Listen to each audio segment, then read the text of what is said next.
Hello, Upfront Summit. How's everybody? We're excited to have come into the doors. That was the doors, right? That was the doors. Okay. I remember the doors. Okay, so. well, I remember. I was there originally, yeah. I remember the movie. Thank you for that. So I'm Kara Nortman. I'm thrilled to be here today with Jeff Jordan, managing partner at Andreessen Horowitz. Some of you may also know that Jeff did certain iconic things, such as taking OpenTable public.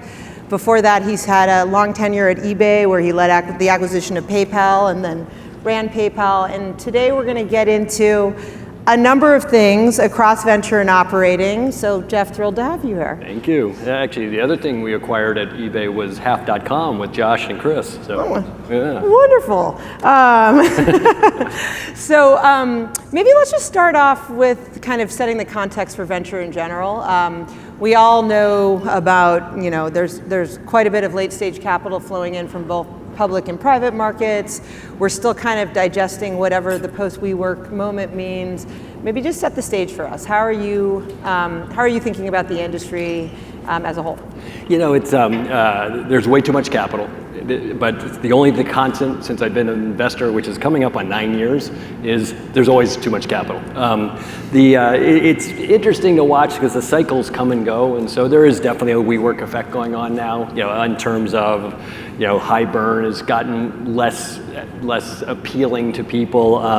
The key questions on is WeWork a real estate company or a tech company? That's coming up in a bunch of segments. So, I mean, it's affected it, but you can't time markets and it's a cycle. So our main motion is work with our companies who we think will be impacted to be ready when they're going out on the market. So you would see Lime pushing very hard for profitability now, for example. That is in response to the external environment. The team's done a really nice job on it. And so as you sort of think about maybe the portfolio as a whole, are you having more conversations about burning capital efficiency across the board, or is it kind of segment by segment? Very selective. I mean, it's only certain companies, because early stage is still frothy. I mean, just we're seeing behavior that's just like, whoa, people writing checks without diligence again, and that part of the cycle.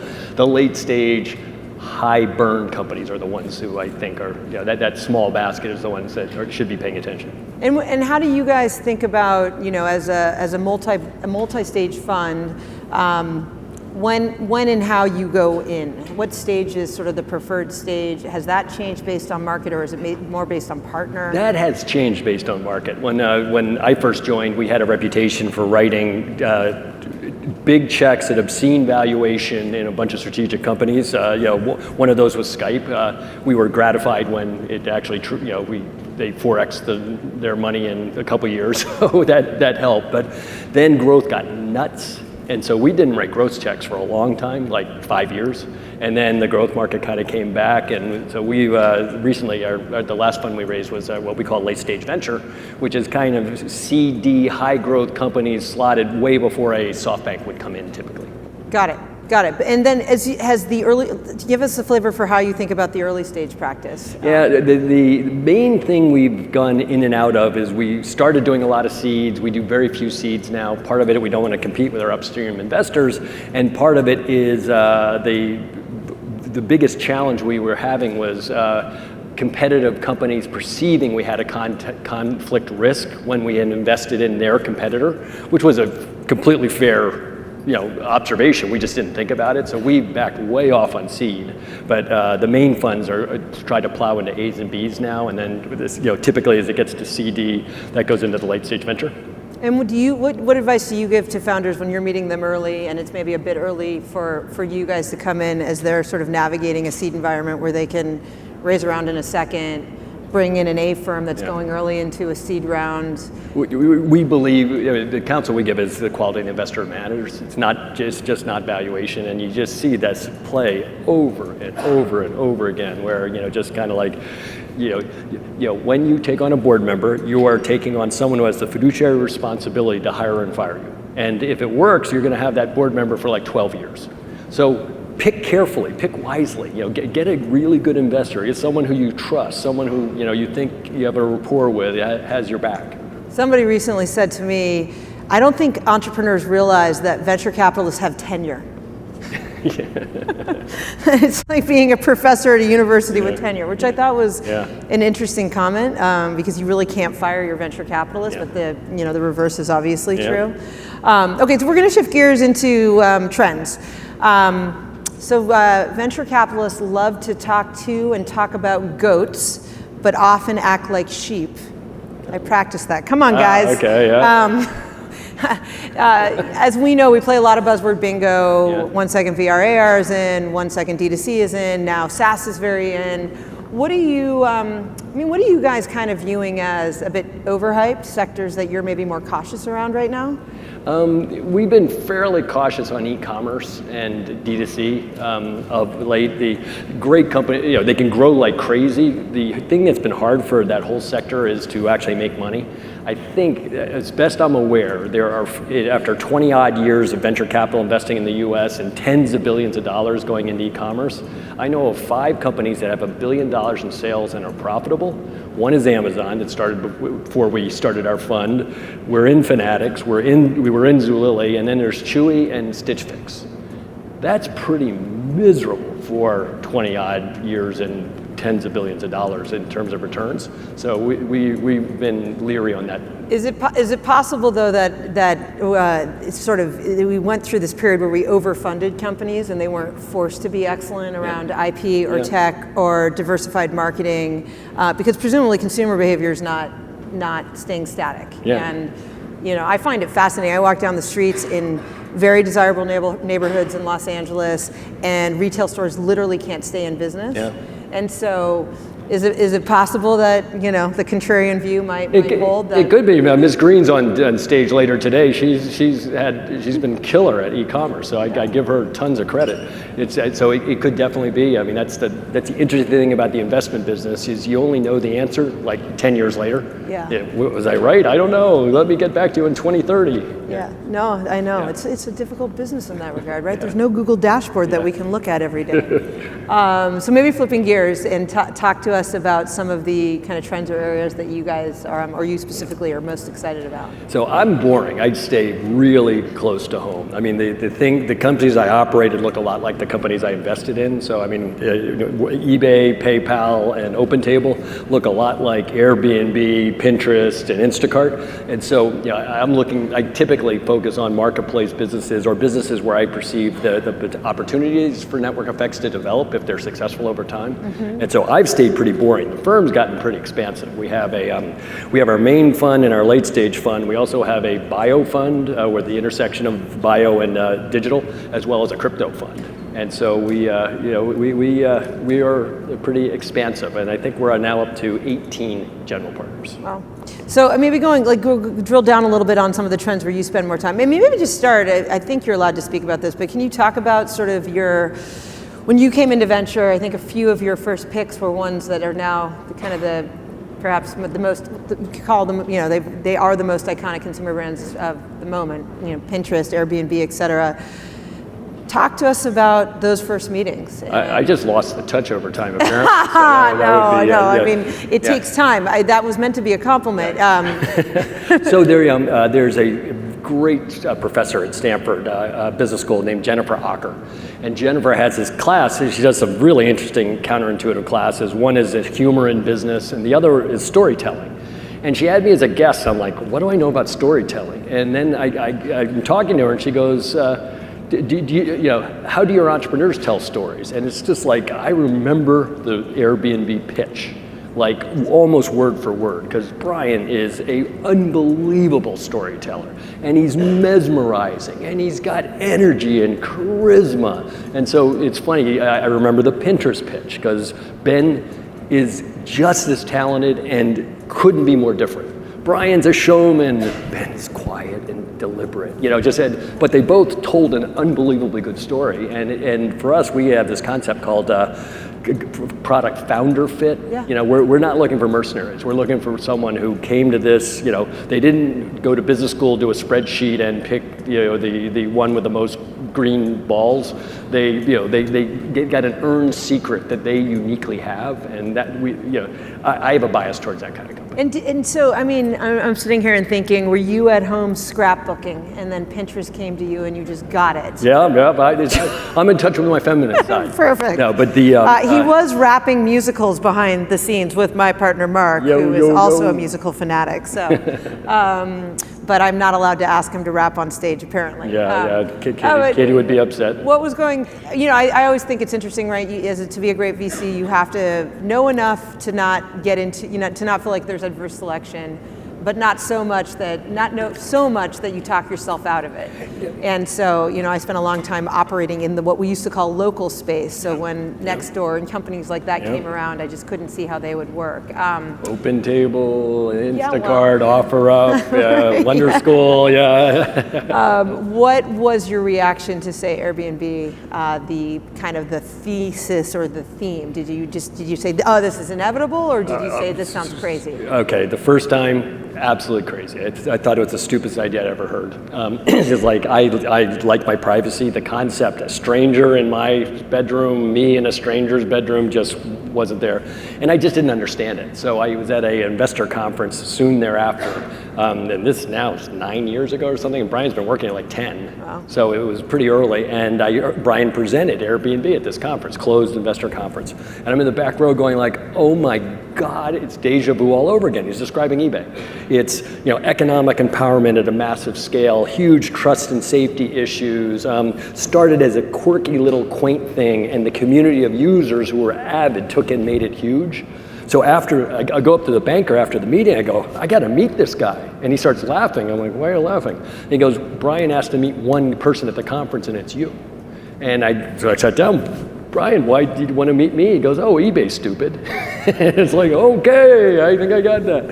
And so, that was one where, I turned around in 30 minutes. Really? Yeah. And you turned around in 30 minutes and wrote a check? No, sorry, I wasn't yet a venture capitalist, but I did catch coffee with him the next week for a half hour that turned into 3 hours. Wow. And then soon after, I became a venture capitalist. So Mark and he were talking about a round, and when I was being recruited at Andreessen Horowitz, they said, what company should we be paying attention to? And I go, Airbnb, and Mark goes, they're raising a round. And so I call Brian saying like, I'm going to join Andreessen Horowitz. And that's amazing, because when you're prepping for VC interviews, you always have to know the company to present. Yeah, yes, almost you do. Always very, very wrong. Yeah, so, that one worked okay. Yeah. The story behind their early rounds were you guys sort of unique? Did you uniquely get it while other people were talking themselves? No, it was a very hot round. So it was about 40 people in the company.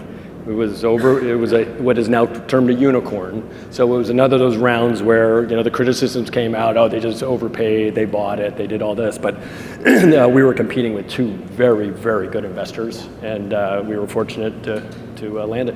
So maybe shifting into some of your newer investments, and in general, maybe before we get there, talking about what you're looking for in marketplace investments today.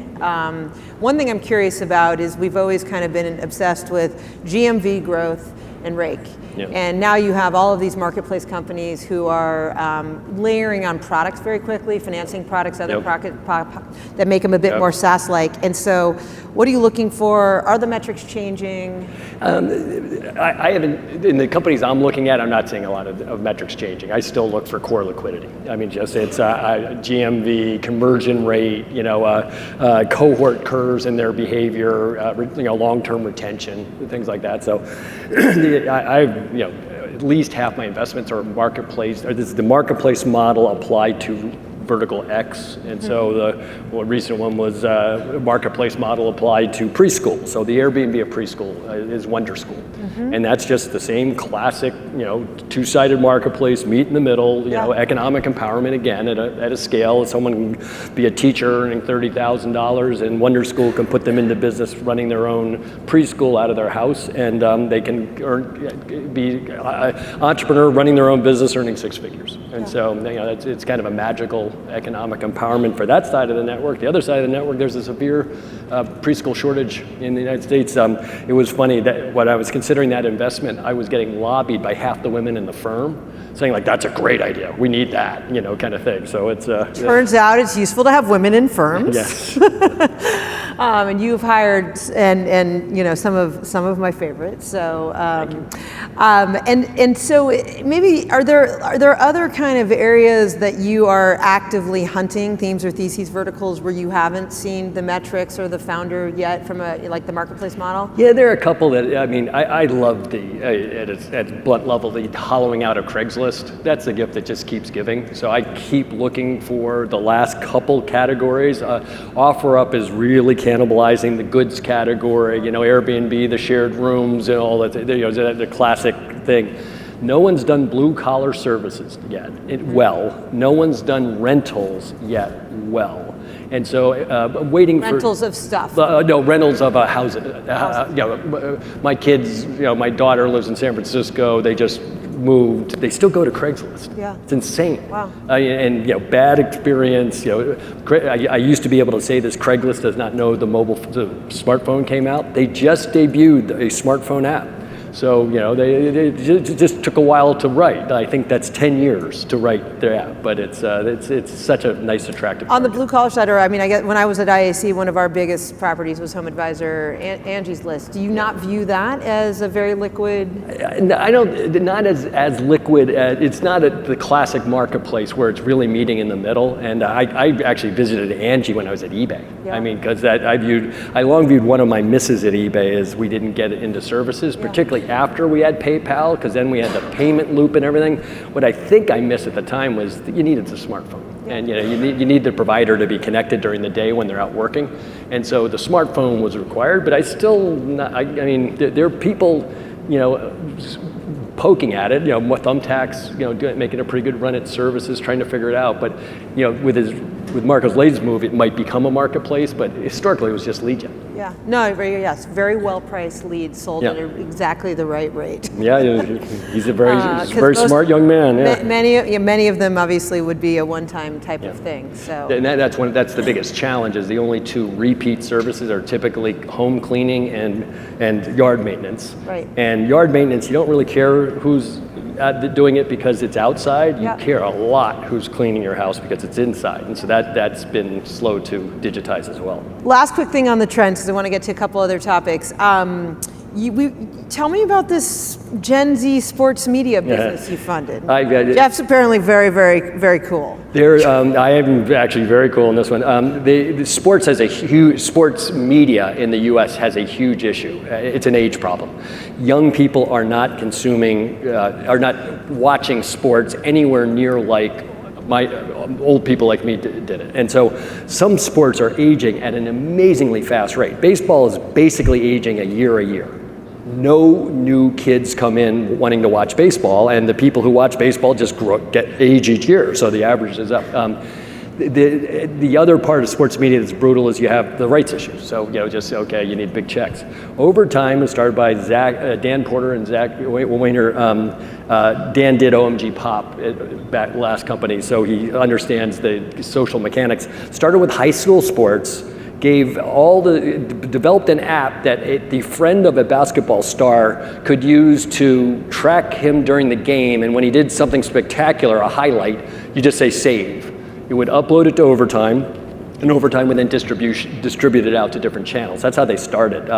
What they then developed by distributing it to Twitter, Snap, YouTube, the kids love them because they're done both. It's their age and it's done with their aesthetic. It's, you know, it's a huge reaction shot thing. Oh my God, Zion Williamson when he was high school just did that dunk. People ramming around, you know, falling over, and you know, I look at it like that's juvenile as hell. A 18-year-old looks at it like that's pretty funny. And so Overtime is already they're doing well over 1 billion video views a month now. Yeah. And they're doing their own celebrities at the NBA All-Star game last year. Overtime Larry, who's a nice guy. I mean, he's just compelling for you. He's homegrown talent on Overtime. Is walking across the arena at the NBA All-Star game, and 15, 18-year-olds are chasing him like he's LeBron.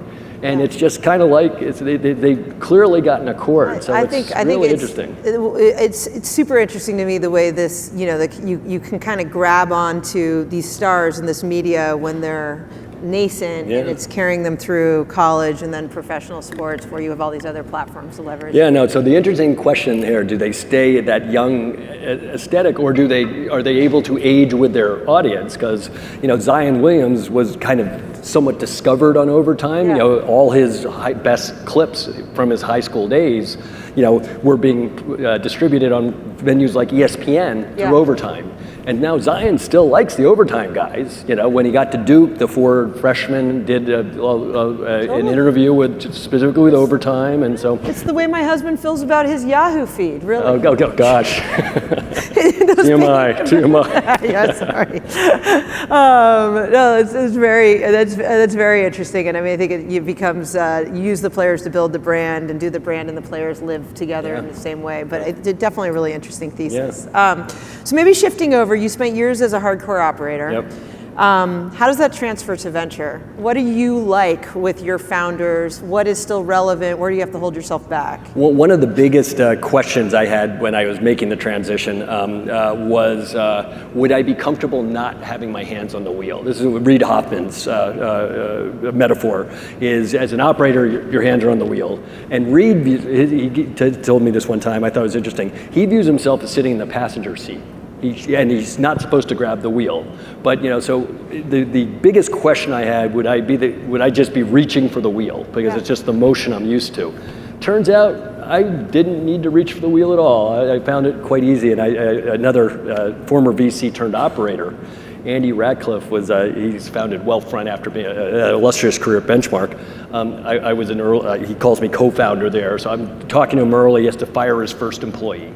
And he's going like, this operating stuff is hard. And I go, what do you mean? He goes, well, when I was a venture capitalist, I'd be talking to my company for 3 hours, and then I'd stand up, pat him on the back and say, hey, good luck with that. See you next quarter. And that motion has its advantages. that is for sure. Are there certain stories from your past that allow you to be most persuasive with your founders? I mean, like moments that you see repeat behaviors where they're doing X wrong or right. I mean, the way you get to be a pretty good operator is you make a lot of mistakes and learn from them. So I find the most effective one is not telling them what to do, but just say, listen, when I've been involved in situations like this, I've tried these 3 things. In my experience, this didn't work, this was horrible, and this was the least noxious. And so that typically, I think, gets their attention. We have a few of Jeff's former direct reports here today, including my partner, Greg Bettinelli, and I was told to ask such questions as, what does he do when he gets up at 4 in the morning? And they both said, what is your style when someone comes to a meeting unprepared? Apparently that doesn't go well. So actually, someone in this room, Shri, where are you?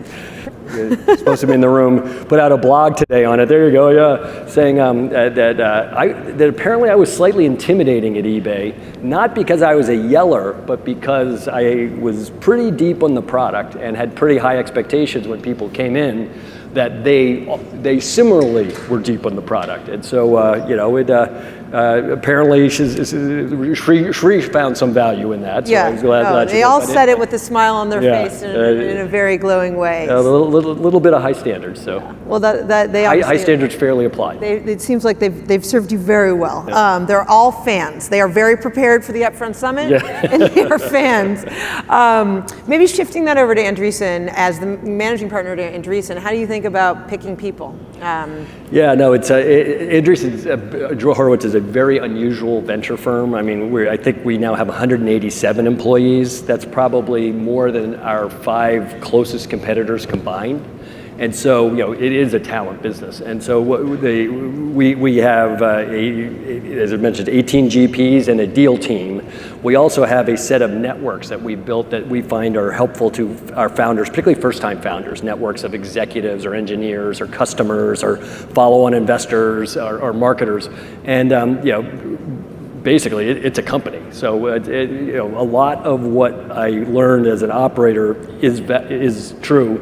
there's one huge difference. It's a partnership. So I'm managing partner, but I'm not a boss. I'm an equal economic partner with my other partners in the venture fund. So how do you herd 18 cats? As you know, when in the company, the motion's pretty easy. You get to make the call. I don't get to make many calls. I mean, we all make calls, and so it's just, and you guys have a pretty high conviction approach, correct? Yeah. I mean, any GP can invest money in a deal in their area of expertise, assuming they've done the work to understand the competitive set. They don't need a single other yes, is that right? It could be 1 on 17, but if you're that convicted, now you have to have a lot of conviction if 17 of your partners are yelling at you, but very few of our investments have been unanimous, and some of the ones that I'm not allowed to talk about because of the RA thing that performed well were very controversial within the firm. Not very controversial, but there were different points of view, and like I wouldn't do that. Why? Kind of thing. So it's interesting. So we're going to end on a fun topic. So it turns out Jeff and I both love sports. He runs a pretty spectacular pickup basketball game that I'm hoping I maybe will get an invite to. I run a pickup game here in LA. Tell people a little bit about what it's done for you, but maybe make the case for Hobbies. Because I have only refound Hobbies in the last couple of years, and it's changed my life for the better. Talk about this hobby. I've got a few hobbies. You and for others. Sports for me, it's been important. I'm stupid enough still to be highly active and competing at an advanced age against 24-year-old D1 college athletes. But for me, humble brag. Yeah. I'm on there, man. That's How many other 61-year-olds are? Apparently, the key is you have to be a good dribbler. The post game deteriorates rapidly. Yes, it does. But for me, the lessons of team sports and the lessons of business are incredibly similar. They're same lessons, they're just different terminology. It's continuous self-improvement, being a good colleague, being a good teammate, just all these things. So for me, when I'm asked why, what's the philosophy you bring? It's like it's a team sport philosophy. My job is to make everyone else on this team more successful, and and do it in a way that I don't take credit for it. And so those lessons for me have translated very linearly from the sports world into what I do for a living. Any of your partners play with you? None. Actually, it's a dirty secret. Very few VCs like sports. I mean, it's like that scene in Animal House where the nerds at the frat keep getting huddled into the same room. It's like, it's me. I think Keith Rabois here later. Me, Keith, and Bill Gurley are the three. You go to the NBA All-Star game. Hey, Bill. Hey, Keith. You go to the NBA Finals. Hey, Bill. Hey, Keith. It's the same little group. So there ain't a lot of us. Josh is an honorary member. So excellent. Maybe take us home with what is the most delightful non-venture related moment that has come out of sports or your basketball game for you personally? Oh boy. I didn't prep him on this one. No, that one's, I won't give a good answer. I'll give a simple one. I have been on this field before, but I was honorary captain of the Stanford football team when they were taking on UCLA 4 years ago. And I walked onto the field with Christian McCaffrey and Solomon Thomas, who were two captains at the time. UCLA brought this guy named Rayford Johnson, so I had to take him, but he wouldn't be an Olympian. But that was a pretty special experience, and all those. I have a lot of friends now from that experience who I run around to NFL cities because I know that Blake Martinez of the Packers and Harrison Phillips of the Bills, and Christian and Solomon, and so it's fun. Awesome. Wonderful. Well, listen, I think the lesson there is have hobbies. Venture capital is a lot. It's important, but it's not everything. And please join me in giving Jeff a big round of applause. Thanks for joining us. Thank you.